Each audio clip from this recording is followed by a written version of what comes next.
सुन रहे हैं जीके म्यूजिक एंटरटेनमेंट की धमाकेदार प्रस्तुति। डीजे मनीष रक्सौल।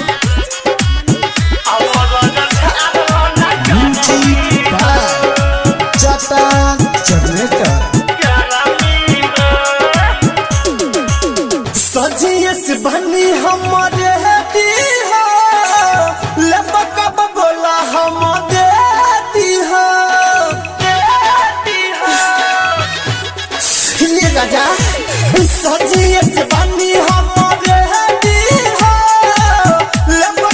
बोला हम देती हो तो बड़ी लहंगा में होता बेचैनी हो तो बड़ी लहंगा में होता बेचैनी हो चौबनाई तो अंकुर चोली के भितरिया और झाड़लो न करमी हो जो बनाई तो अंकुर चोली के भितरिया और झाड़लो न करमी हो झाड़लो न करमी हो।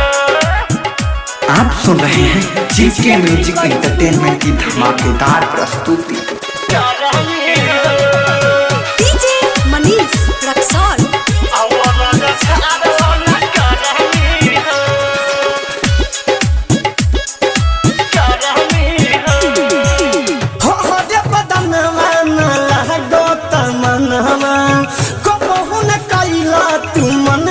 सजनवा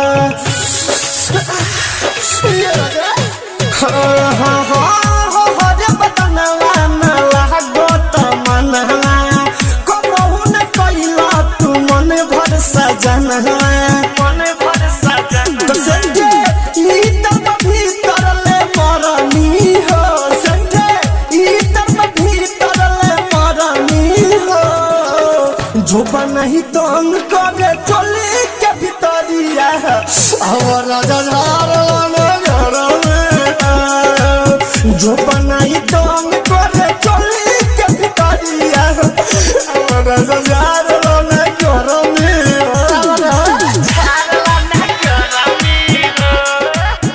आप सुन रहे हैं जीके म्यूजिक एंटरटेनमेंट की धमाकेदार प्रस्तुति।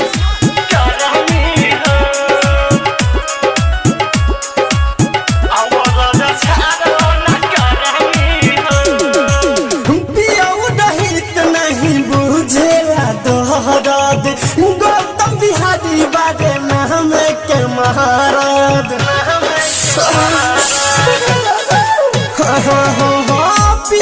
रहित नहीं बुझे दहराज गौतम बिहारी बारे नाम के महाराज दुखवा और बिंद से सुनो मनी हो दुखवा और बिंद से सुनो मनी हो जो बनई तो करे चोली के भितरिया है और राजा झाड़लो न गरमी हो जो बनई तो करे चोली के भितरिया है और राजा झाड़लो न गरमी हो।